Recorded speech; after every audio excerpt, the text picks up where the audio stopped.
All right. Good morning, everybody. Today is Friday. Yes, it's Friday, September 22nd, 2017. And this is Before the First Cup with Jules here on UCY.TV. Happy Friday, everyone. Happy autumn, everybody. Today at 4:02 p.m. Eastern ushers in the autumnal equinox.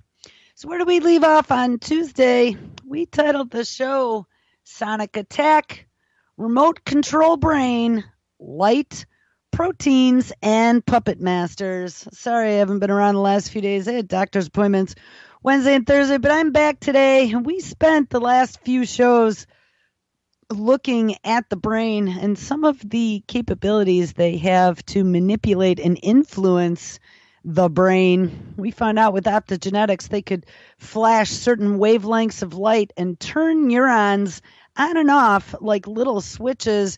We also found out, utilizing artificial intelligence and supercomputing, that they have been working on a mass project as part of the Brain Initiative to map brain functions at the deepest levels. We're going to continue looking at the brain today and some of the very horrifying things that they have been doing down deep, dark hallways without our knowledge necessarily. So I ran across a story this morning out of Science News for Students called Spying on Brains in Action, Innovative New Tools. This is this billions of dollars of investment. Let scientists observe brain activity of organisms on the go. Just what we want is we are feeding data to the machine. You don't usually stand still, neither do most animals. Now, 3 new tools let scientists see what is happening inside the brain and the nervous system, even as an animal is moving. It may sound like no big deal, except it is. Living beings tend to be mobile, and getting a high-resolution image of something small, let's say a cell, tends to require that they don't move. So that could present major problems for researchers, and that is a problem that the new technique now attempts to conquer. Each innovation builds on others, and one is a new microscope that can film brain cells or neurons in small animals as they move or do other things. Another tool uses magnetic fields or radio waves to turn neurons on and off in living animals. Ding, ding.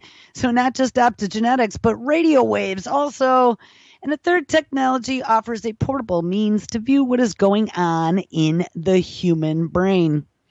These new tools can help scientists learn more about the living brain, and that's always been a challenge. For starters, the skull covers the brain in many animals, and that bone, like brain tissue, is opaque, so you cannot see through them, and looking at pieces of them removed from the body and under a normal microscope doesn't show what is happening inside the live brain. Yet that brain activity is what so many scientists crave to better understand. Because that's a multi-million-dollar question, how to manipulate and control the brain. It's going to be worth a lot of money, especially at a distance. Fortunately, this is what these new tools can showcase. Your brain is your body's command center, and it sends and receives signals from all over, and those signals can control what our bodies do and how we act. Studying these messages can shed light on how the brain normally interacts with the rest of the body, and that can help scientists better spot and treat what is wrong in diseases that affect the brain. Look out, because they are coming for your gray matter. Elizabeth Hillman is a biomedical engineer at Columbia University near New York City, and her team's new microscope can make movies of what is going on inside of the brain of animals, even those animals on the move. Animals such as fruit flies, roundworms, and zebrafish also often serve as model organisms. They stand in for people in certain experiments, and yes, their brains tend to be quite small, and they may have fewer than 500,000 neurons compared to our almost 100 billion in the human brain. Yet the nerve centers of these animals do many of the same things as brains of people, and they often do it using the same types of cells, organs, or signaling molecules. To make it easier to study the brain of some animals, scientists have fiddled with their genes. Oh, what a nice way to put it. And those genes now make certain proteins in their brain where those neurons fire. These cells will now show ding ding fluorescence. We talked about that at length in some of the stories about optogenetics, which means that they briefly glow when exposed to a certain wavelength of light. And some of these animals, such as roundworms and zebrafish, are naturally transparent. So when their proteins flash, this glow can be visible from outside of the body, and that means that researchers don't have to cut into the animal to see what is going on inside of them. Some of these animals are small enough to fit under a microscope lens. In principle, then, scientists could attach a camera and take pictures of the activity in their brains. But there's a catch, though. Most camera systems cannot take images of the whole brain quickly enough to see neurons in action. Catching the action means taking images at various stages of activity. And in the past, even the fastest 3D image of a fly's brain has typically taken at least a second. That's just not fast enough. In people, signals to and from the brain can travel at more than 400 kilometers per hour, and action could start and finish long before a normal microscope's camera captured even one image.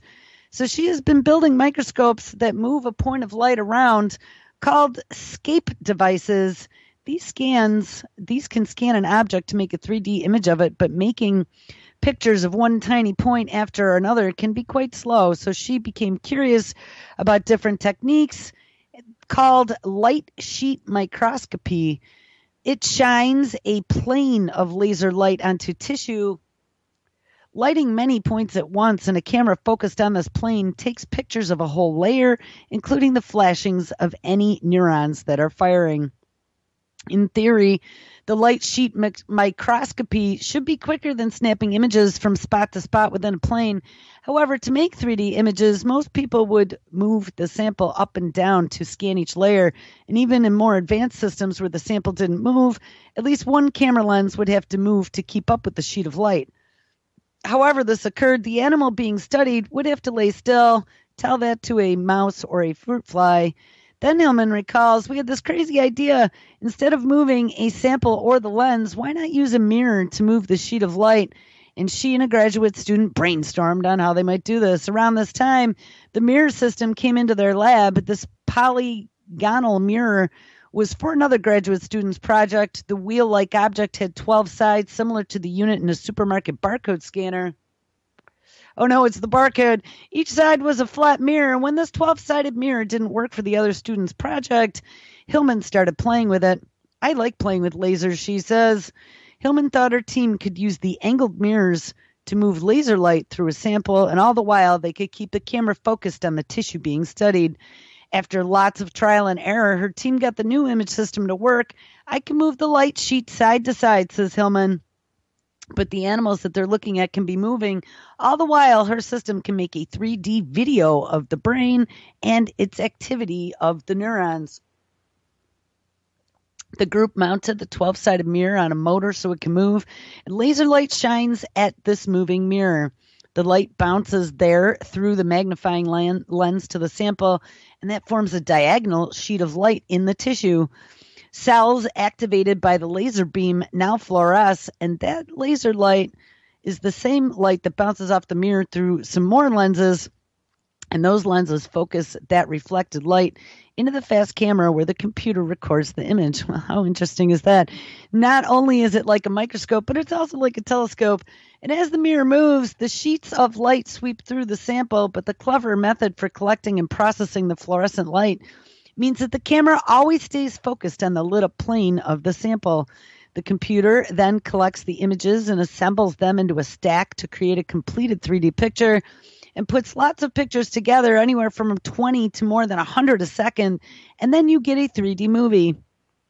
The 3D scanner provides a new way to see the brain and the nervous system in action. For example, Drosophila larvae, these yucky little maggots that produce fruit flies, help scientists study ailments such as Lou Gehrig's disease and spinal muscular dystrophy. These diseases affect motor neuron cells that help the brain control body movements. So, of course, they want to study those. And with my system, we can actually allow those organisms to crawl along. And she adds, you can see the way neurons in the brain are telling the body to move. That is helping us to figure out how those neurons don't work in diseases. Scientists are also using the same method to study epilepsy in zebrafish. In people, the disease causes seizures. Those are inappropriate surges of electrical activity in brain neuron. But with the new method, researchers can image every neuron in the brain of a zebrafish to show just what happens during a seizure. Applied to the fish's heart, the method can show how organs develop, and it has been used in a non-transparent animal, such as a mouse, to see activity in parts of its brain. Hillman's group has been working to use a single mirror instead of a 12-sided one from her earlier studies, and that and other advances might boost the speed and the quality of the 3D video she's making. The group has also agreed to let a company, which is Leica, Leica Microsystems, develop the technology so it can be sold to other laboratories. That way, more researchers can use this tool for research on the brain. Well, just what we need, being able to spy on the brain in action. So I want to know how far away this can be done from. Let's take a look here. This is long. It goes on, and I'm not going to read all about it. Oh, portable body scanner. This is what we want. Scientists want to see what happens in the brain of people, too. A PET scanner is one tool to do that. PET stands for positron emission tomography, and this technology allows researchers to view such things as blood flow or oxygen use in any part of the body. But before having a PET scan, a patient must drink or be injected with a chemical called a tracer. It is a slightly radioactive material that is attached to some substance in the body that it uses naturally, such as glucose. And this sugar, for instance, fuels the activity in many cells. The tracer will now act just like a host substance, such as that of glucose, and it will eventually build up in whatever part of the body uses the host substance most. For example, a tracer attached to glucose will build up in areas that are most in need of energy, and the tracer chemicals give off positively charged particles called positrons. They crash into negatively charged electrons that are already in the body, and pow! Two types of particles destroy each other, which gives off a radiation known as gamma rays. What? So when they give you stuff like that, you're exposed to producing gamma rays? I didn't know that. PET scanners can detect those gamma rays, and a computer maps where they were emitted and displays this as a picture of the body part being scanned. Who would have thought that one? Traditional PET scans require patients to lie very still for 30 minutes or longer in a machine, and that's because the giant super heavy tubes that detect the gamma rays, those tubes stay still, so the patient has to too, and move and the picture will become fuzzy. But within the last 15 years, researchers have been working on smaller gamma ray detectors. Some can now fit into your hand, says Julie Brzezinski-Lewis, and she is a brain researcher at West Virginia University in Morgantown. By 2011, her colleague Stan Majewski suggested that these smaller detectors might work in a portable PET scanner. Majewski is a physicist, and he now works at the University of Virginia School of Medicine in Charlottesville. Together, Brzezinski, Lewis, and Majewski, good Polish team, and their team made their idea work. They call their portable PET scanner AMPET. The A is for ambulatory, which refers to walking, and the M is for microdose of radiation associated with these scanners. The device consists of a helmet with a ring of detectors in precise spots. Cables connect the helmets to a computer. What is different about our device is that it moves with the head. Someone can walk on a treadmill or ride a stationary bike throughout a scan, and a small computer tethered to the helmet could even slip into a backpack so that person could wear the scanner and go almost anywhere and do anything. Right now, the team's device scans a section of the brain that might be found under the thick sweatband worn around the forehead, and the device can produce clear images of the area there deep inside the brain. Compared to regular PET scans, the radiation exposure is much lower, and that makes the new device safer to use for studying how the brain works in healthy people. The next model will cover the whole brain from top to bottom, she says, so look out. The AMPET scanner could help scientists study movement disorders such as Parkinson's, and its images could provide insight into mental disorders, ding ding, such as schizophrenia. So this would be one of those non-invasive devices. Brzezinski Lewis also hopes to use the device to study how we interact with difficult people, and they could be gesturing or talking in a freely natural way. And she explains, as that happens, the helmet would show what is going on inside of their brain. Put on the helmet. Hillman, Stanley, and Brzezinski Lewis also presented their emerging brain imaging technologies at the annual meeting of the American Association for the Advancement of Science last February in Boston. All three innovations got funded from what? The Brain Initiative, which is the government's program started 4 years ago to support new technologies for studying the brain. Who knows what innovations these and other projects might lead to in the future, or what horrors? Perhaps ideas from your brain might help. Well, talking about studying insides of brains, I came upon a story yesterday that made me chuckle a little, and I had to come up with a good picture because there was no picture with the story. It was titled Driving Mice to Steer Neuroscience Research, and of course I had to find a great little picture of mousies inside of a car holding a steering wheel. But guess what? It's true. Switzerland is home to a brand new brain project, the International Brain Laboratory in Geneva, using mice equipped with steering wheels. Its goal is to understand how neurons help us make choices. Inaugurated on Tuesday last week in September of 2017, the International Brain Laboratory, more affectionately known as the IBL, is a virtual laboratory that brings together researchers from 21 European and American neuroscience laboratories. Together, they will record the activity of thousands of neurons in mice performing the exact same task, and that would be driving. Is this for monitoring us in our self-driving cars? It is driving, actually, and the animal looks at a white screen, and he has to move back and forth to the center of the line, explains IBL researcher André Poujou, a professor in the Department of Fundamental Neurosciences in the University of Geneva Faculty of Medicine. But what is in it for the mouse? How about a morsel of Swiss cheese? No, cheese would be a bit complicated, laughs Poujou.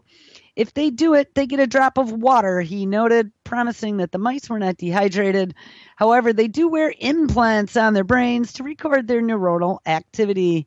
In addition, light-sensitive proteins, ding-ding fluorescence, will help provide optical cues as to how the mice decide whether to drive right or left. We also will observe their pupils, their whiskers, and other anatomical measures to figure out which neurons are talking to each other. What is especially significant is the precise international collaboration. Yes, it's a global timeline, and the identical experimental procedures they will be using. We will be able to pool data as if it were a large, grand, single experiment, even though, in fact, it is being distributed between two continents, says Zach Mayen, an IBL researcher based at the Champlamade Foundation in Lisbon.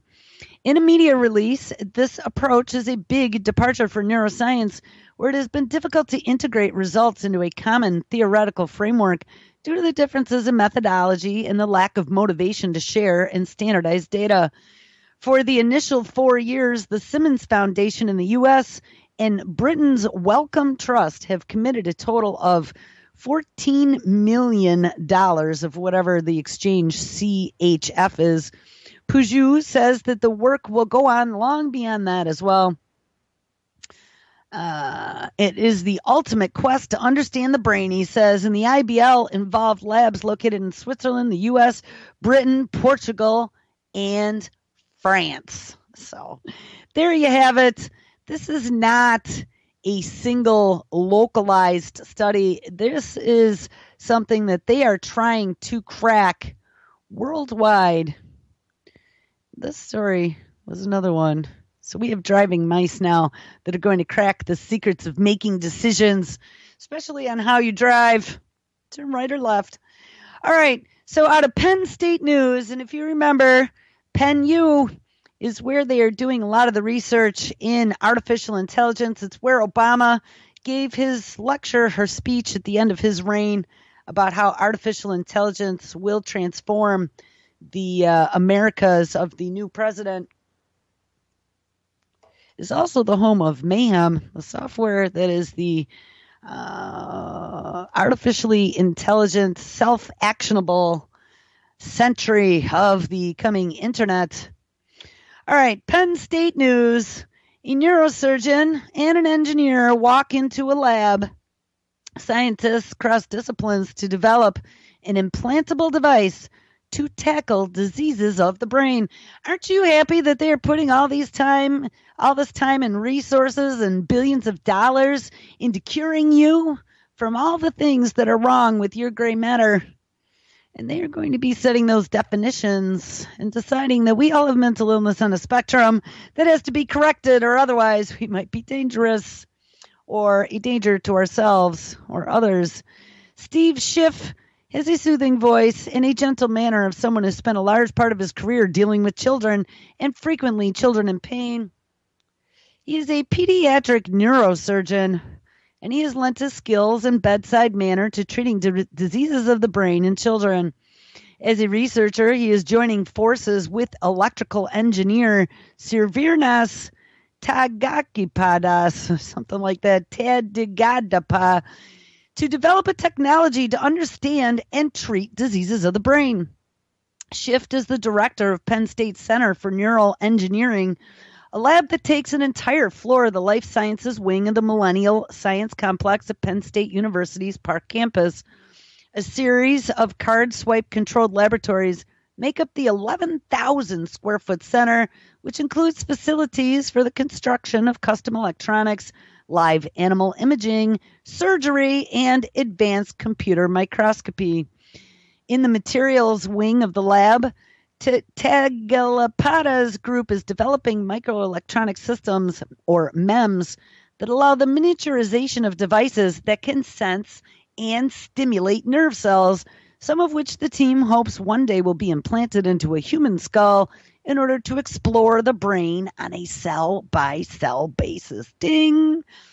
The Millennium Science Complex was built with the concept of integrating the expertise of materials scientists, electrical and mechanical engineers, and nanotechnologists who occupy the north wing of the building with medical and biological researchers who occupy the building's west wing.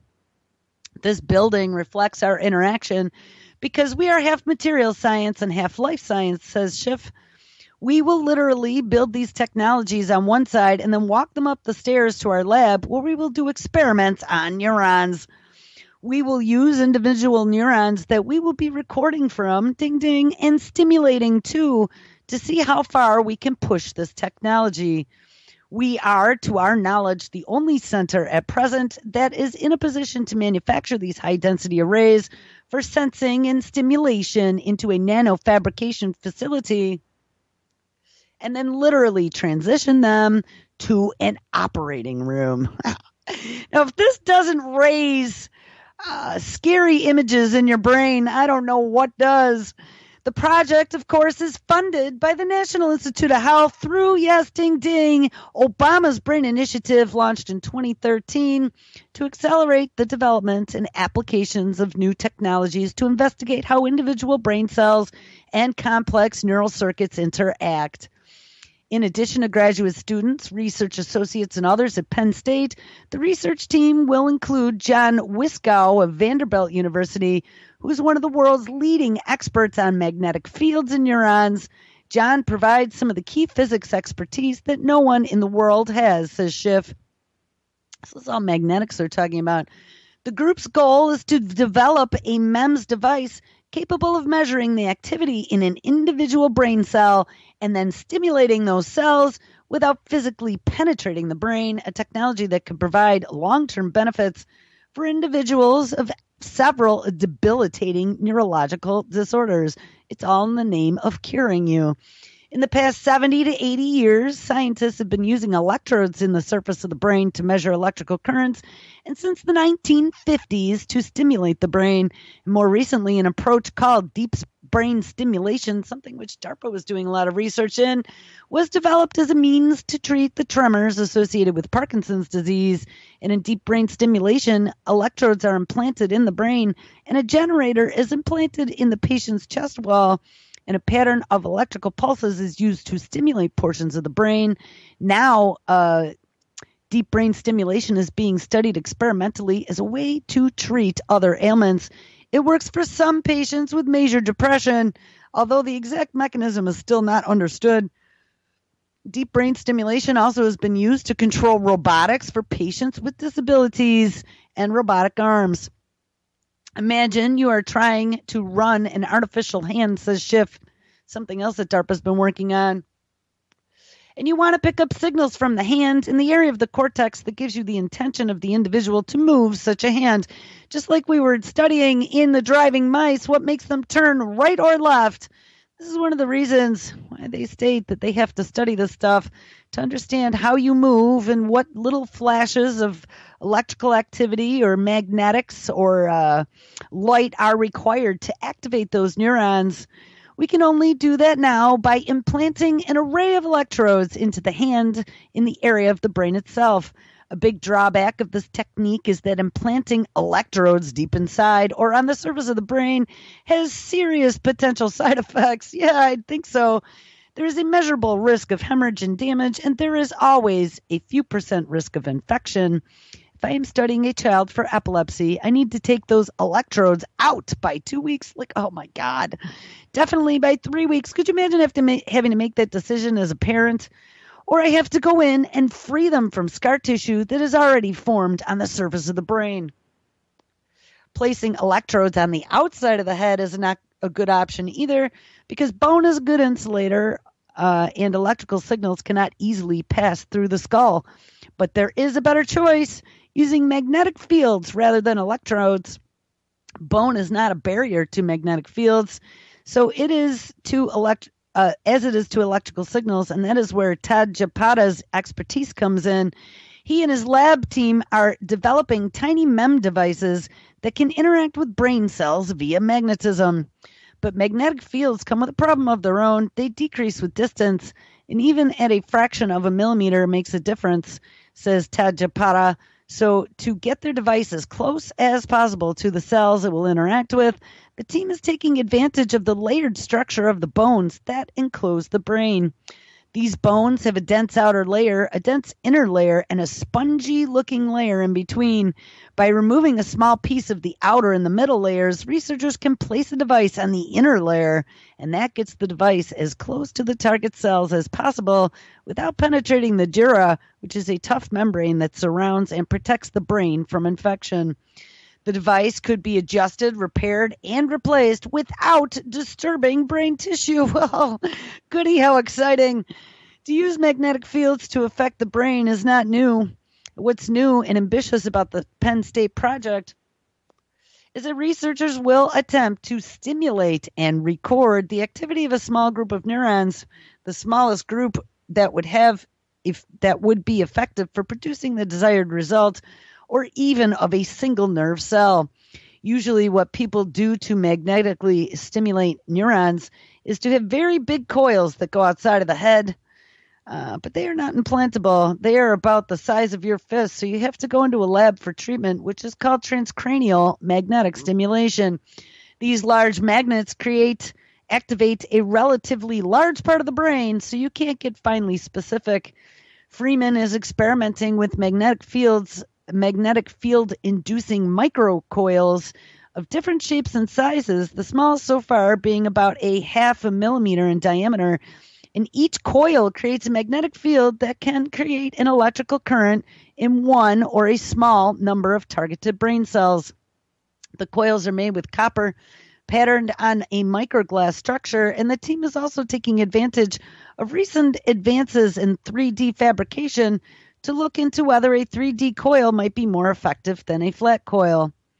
Recording these magnetic fields generated by neurons is a tougher challenge than stimulating the cells.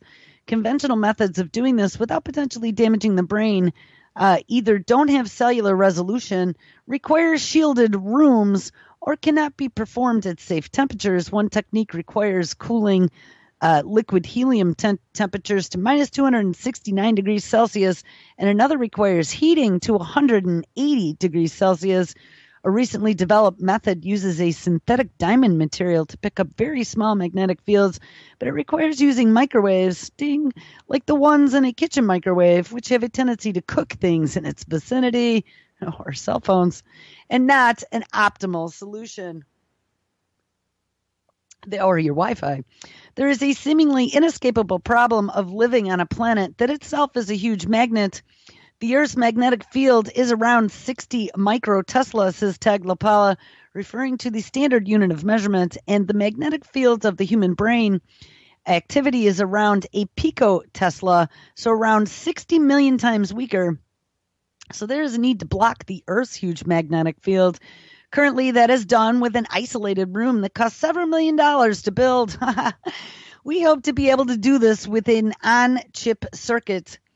He proposes to build an active and a passive circuit on a microchip that will cancel out the magnetic noise using a simple feedback loop, the same technique used in noise-canceling headphones. Oh, ding, ding. Wouldn't that be neat? They could just use headphones if they got really ingenious.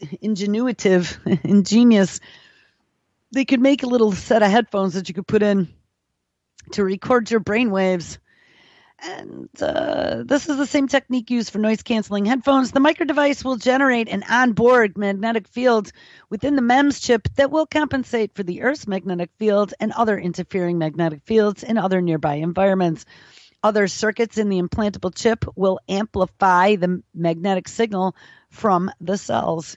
We have a number of designs that Cervenus is going to be placing on these chips, and they operate at an ambient temperature, which means that they assume the temperature of their surroundings rather than freezing them by being dropped into liquid helium. And when they are implanted, they will allow us to take this technology out of the laboratory for use in people in an ambulatory setting. Well, we should be very excited about that.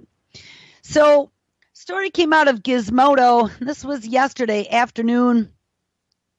Here are the first hints as to how Facebook is planning on reading your thoughts. This is something we've mentioned and talked about before. Regina Duggan, formerly of DARPA, who took over at the secretive R&D division within Facebook called Building 8. Back in April at Facebook's annual developer conference, the company announced an ambitious and very creepy plan to read its users' minds. Facebook's secretive hardware division, Building 8,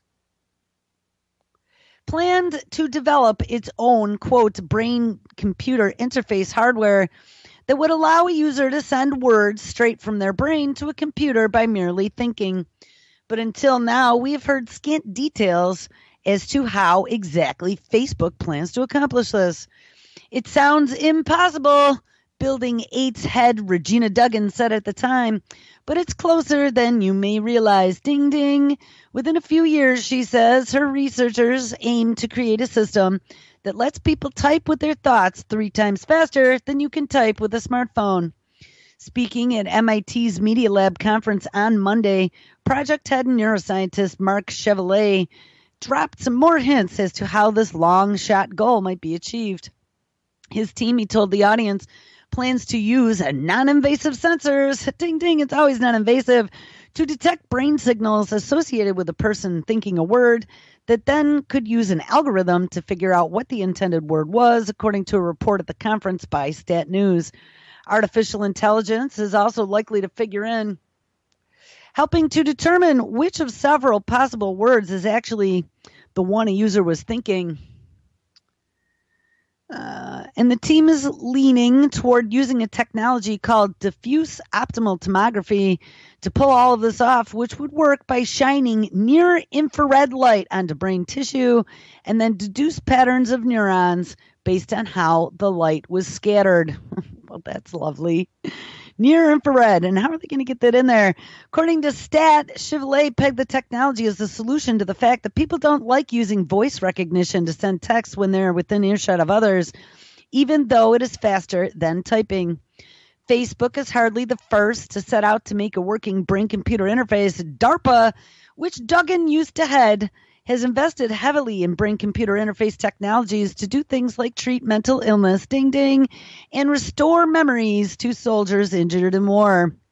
More recently, Silicon Valley has been locked in an arms race to build a brain-computer interface that allows us to communicate by thought. Earlier this year, Elon Musk revealed a new brain-machine interface company called Neuralink, and so did Silicon Valley entrepreneur Brian Johnson for one that was called Kernel, and Facebook alumni Mary Louise Jaspin for one called Open Water. And while they might seem like science fiction, brain-computer interfaces have already had some impressive success. Researchers have used such systems to allow people with disabilities to control paralyzed or prosthetic limbs. But stimulating the brain's motor cortex is a lot more than reading a person's thoughts and then translating those thoughts into something that might be read by a computer. That technology is still in its infancy, and some scientists are skeptical that the technology will ever exist. Others raise their eyebrow at the thought of doing it within a few years, but diffuse optical tomography, which Chevalier says his team might use, is a technology already more than a decade old that can successfully image large sections of the brain all at once. But even though for now it cannot peer very deeply into the brain, and it only begins to approach the level obtained by an fMRI. Facebook's end goal is to build an online world that feels more immersive and real. Don't put on those VR goggles. And that may be a hard sell, though, if doing so requires a user to don something that looks like a huge spaghetti strap of cables and wires. So it won't be coming very soon. But don't worry about it, because Facebook has now opened a brand new AI research lab in Montreal. And it is now joining their existing labs in California, New York, and France. Facebook's artificial intelligence research team is expanding. The company announced that a brand new AI lab just opened in Montreal, which joins the network of existing labs in Menlo Park, New York City, and Paris. The Montreal lab will house research scientists and engineers working on a wide range of ambitious AI research projects, but they will also have a special focus on reinforcement learning and dialogue systems, says Facebook's chief AI scientist, Yann LeCun. The lab will be helmed by Joël Pignot, a computer scientist professor at McGill University interested in learning and co-director of the university's Reasoning and Learning Lab. Her research is focused on planning, learning, and decision-making, as well as human-robot interactions. She has published a number of studies on dialogue systems and worked on a team that developed an intelligent robotic wheelchair. LeCun says that, like other Facebook AI research labs, the Montreal site will engage with the research community via publications, conferences, and collaborations. Facebook will also partner with McGill University, as well as the Canadian Institute for Advanced Research, the Montreal Institute for Learning Algorithms, and the Université de Montréal. Montreal already has an existing fantastic academic AI community and an exciting ecosystem of startups and promising government policies, ding ding, to encourage AI research. We are excited to become a part of this larger community, and we are looking forward to engaging with the entire ecosystem and helping it to continue to thrive, says LeCun, as it slides in its slippery, slimy tentacle. They are usurping academia, and it is not going to be in your best interest. And don't worry about it, because once they get all these biostatistics, how are they going to beam all this information back? Well, there is now a new mobile chip that can beam data 4 miles using almost no power at all. For under a dime and with just a whisker of electricity, devices could send data throughout a building. Researchers at the University of Washington, led by Siam Golkalakta, and one of 35 innovators under 35 in 2014, have built a new chip that uses reflected radio signals to efficiently transmit data over great distances.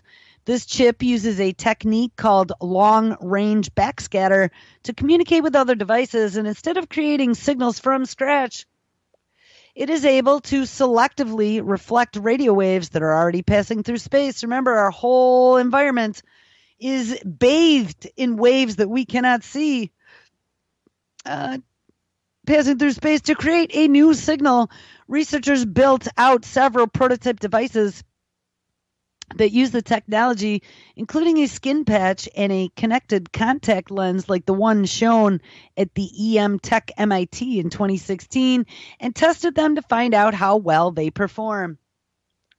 In a paper presented at UbiComp 2017 in Maui, Hawaii, the research team found that the devices are able to create their new signals when they are as far as 475 meters away from a radio frequency source, and then send a signal just as far again at the distance from the source. When the chip is placed next to a radio frequency source, it can send data for as far as 1.75 miles. And for a more real-world example, the team also says it can send data through a 41-room office or a 3-story house. These chips, which are predicted to cost about 10 cents each to make at a mass production scale, are also used up to 1,000 times less power than other wireless data transmissions such as Wi-Fi. And that means this device could also make use of Golakota's radio frequency power scavenging technology, which we named one of our 10 breakthrough technologies in 2016, rather than requiring a battery. So with some of those cameras that'll work forever in an ambient environment, we had briefly talked about those. They would allow waves that are in your environment to create an electrical vibration that then could power a tiny little device that would never be run out of power. So here's another one, getting back to the brain and building. This one was pretty damn freaky. A brain built from atomic switches can learn. Now, we discussed a story last week about them creating an artificial synapse that can learn autonomously. Well, listen to this one.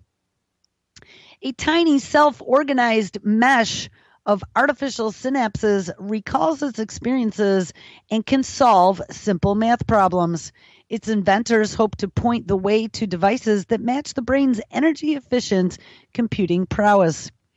Brains, beyond their signature achievements in thinking and problem solving, are paragons of energy efficiency. The brain's power consumption resembles that of a 20-watt incandescent light bulb. In contrast, one of the world's largest and fastest supercomputers, which is the K computer in Kobe, Japan, consumes as much as 9.8 megawatts of energy, which is roughly equivalent to the power usage of 10,000 households. Now, engineering researchers at the California Nanosystems Institute at the University of California, Los Angeles, are hoping to match some of the brain's computational and energy efficiency with systems that mirror the brain's structure. They are building a device, perhaps the very first one, that is inspired by the brain to generate properties that enable the brain to do what it does, according to Adam Stieg, a research scientist and associate director of the Institute, who leads the project with Jim Gizowiski, a professor of chemistry at UCLA. The device is a far cry from conventional computers, which are based on minute wires imprinted on silicon chips in highly ordered patterns. The current pilot version is a 2 by 2 millimeter mesh of silver nanowires connected by artificial synapses. And unlike silicon circuitry with its geometric precision, this device is messy on a, quote, highly interconnected plate of noodles, says Stieg. Instead of being designed, this fine structure, and this is what was so weird about it, of the UCLA device, essentially organized itself out of random chemical and electrical processes. Yet in its complexity, the silver mesh network resembles the brain. And the mesh boosts 1 billion artificial synapses per square centimeter, which is within a couple orders of magnitude of the very real thing. And the network's electrical activity also displays a property unique to complex systems like the brain called criticality, which is a state between order and chaos indicative of maximum efficiency. So it developed itself through chemical and electrical random processes. Moreover, preliminary experiments suggest that this neuromorphic brain-like silver wire mesh has great functional potential. It can already perform simple learning and logic operations. It can clean the unwanted noise from received signals, and a capability that is important for voice recognition or similar tasks that challenge conventional computers. And its existence proves the principle that it might one day be possible to build devices that can compute with the energy efficiency close to that of the human brain. These advantages look especially appealing as limits of miniaturization and efficiency for silicon microprocessors now looms.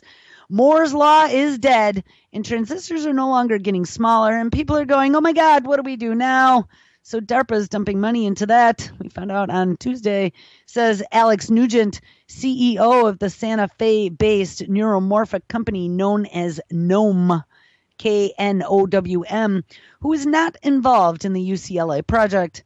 I am very excited about this idea. The direction of their work, says Nugent, traditional computing platforms are 1 billion times less efficient. Energy efficiency wasn't Gimulewski's motivation when he started the Silverwire project 10 years ago. Rather, it was boredom. After using scanning, tunneling microscopes to look at electronics at the atomic scale for 20 years, he said, I was tired of perfection and precise control, and I get a little bored with reductionism. So in 2007, he accepted an invitation to study single atomic switches developed by a group that Masakazu Enano led at the International Center for Material Nano-Architectures in Tsukuba, Japan. And the switches contained the same ingredient that turns a silver spoon black when it touches an egg, silver sulfide, sandwiched between solid metallic silver.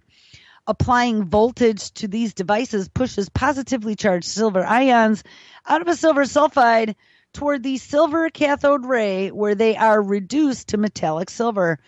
Atom-wide filaments of silver grow, eventually closing the gap between the silver metallic silver sides, and as a result, the switch is on and the current can flow. Reversing current flow has the opposite effect.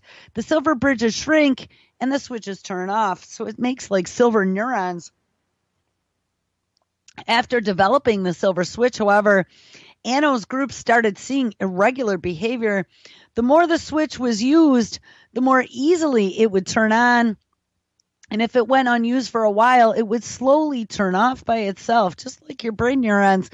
In effect, the switch remembered its history, and Anno and his colleagues also found that the switch seemed to interact with the others, such that turning one on would sometimes inhibit or turn off others nearby.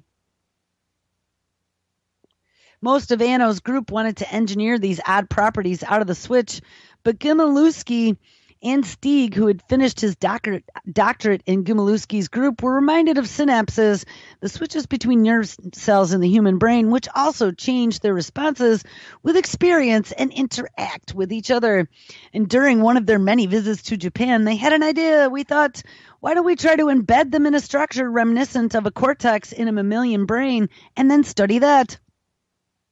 So building such an intricate structure was a challenge, but Stieg and another researcher who had just joined the group as a graduate student developed a protocol to do it. And by pouring silver nitrate onto tiny copper spheres, they could induce a network of microscopically thin intersecting silver wires to grow.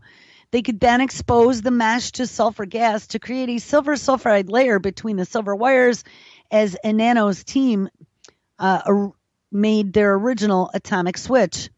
And when Gimulewski and Stieg told others about their project, almost nobody thought it would work. Some said the device would show just one type of static activity and then sit there, and others guessed the opposite. They said that the switch would cascade and the whole thing would just burn out. Well, guess what? The device didn't melt, and rather, as Gimulewski and Stieg had observed through an infrared camera, the input kept changing the paths that it followed throughout the device, proof that the activity of the network was not localized, but rather distributed as it is in the brain. Then one day in 2010, while the fellow graduate students were increasing the input voltage to the device, they suddenly saw output voltage start to fluctuate, seemingly at random, as if the mesh wires had just come alive. And we just sat and we watched it, fascinated. They knew that they were onto something. So I was saying to this is out of silver, no less. When they analyzed several days worth of data monitoring, they found that the network stated the same activity for short periods more often than for long periods. And later they found that the smaller areas of activity were more common than the larger ones. This was really jaw-dropping, Aventis said, describing it as the very first time we pulled a power law out of this. Power law describes the mathematical relationship in which one variable changes is the power of another. And they apply to systems which on a larger scale, longer events which are much less common than on a smaller scale, as shorter ones, but is also far still more common than ones might expect from chance distribution. The first proposed power laws as hallmarks of all kinds of complex dynamic systems that can organize over large timescales and long distances.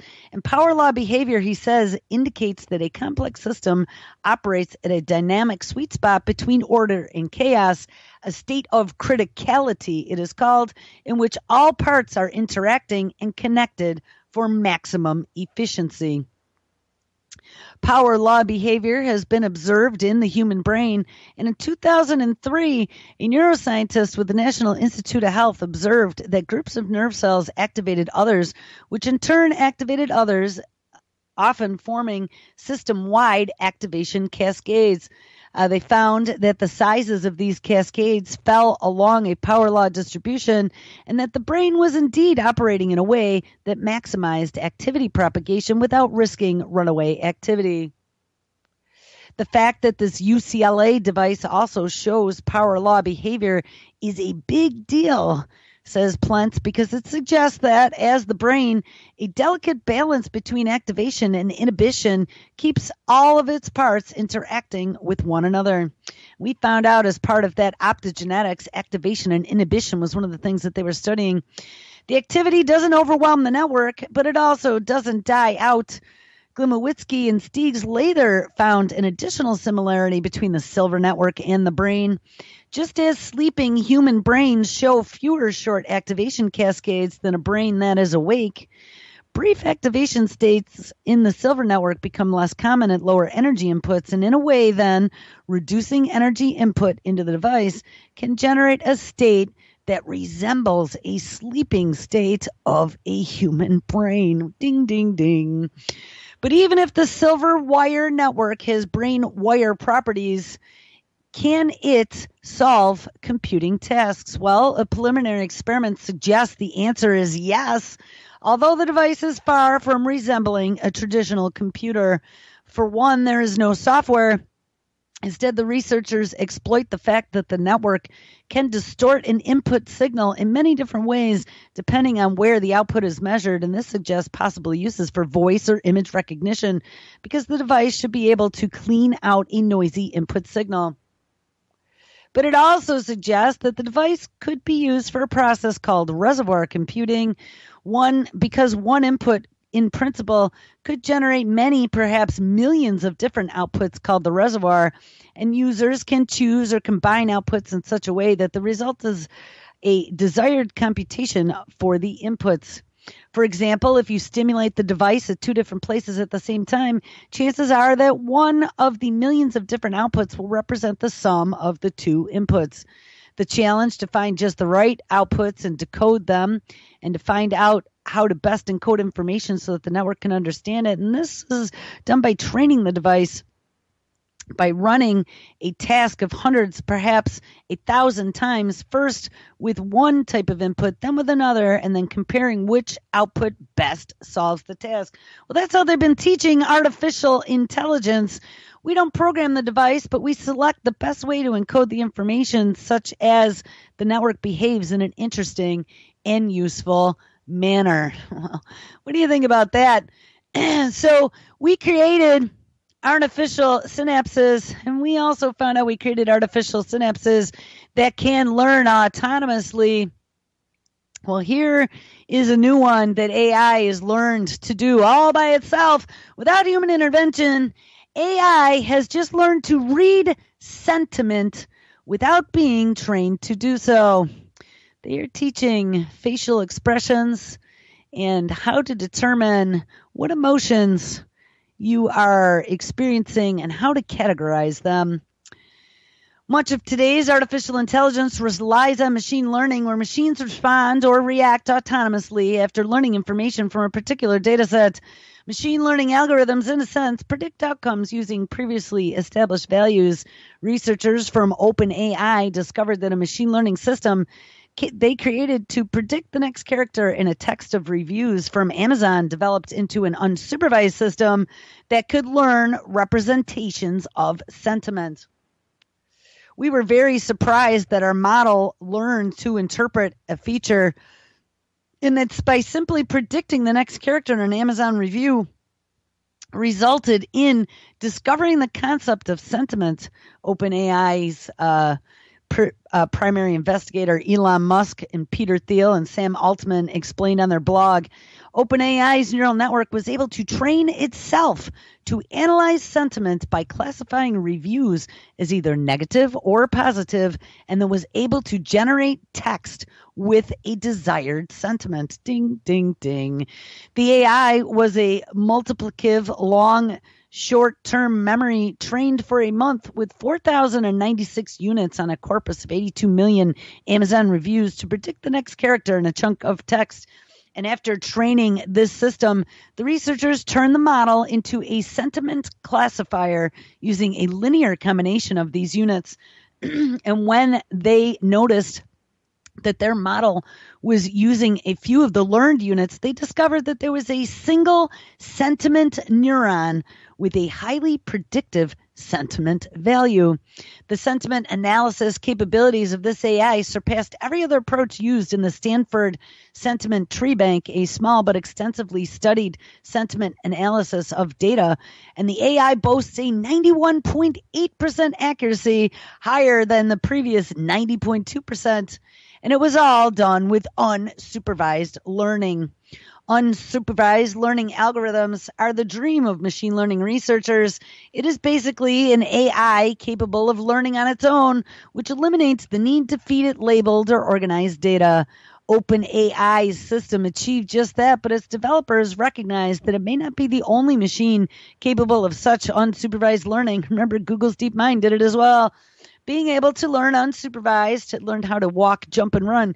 Being able to learn unsupervised would give AIs a significant boost, decreasing the time required for them to be trained, and at the same time, improving their performance. All right, guys, make sure you think about that one this weekend and stick around. Brand new shows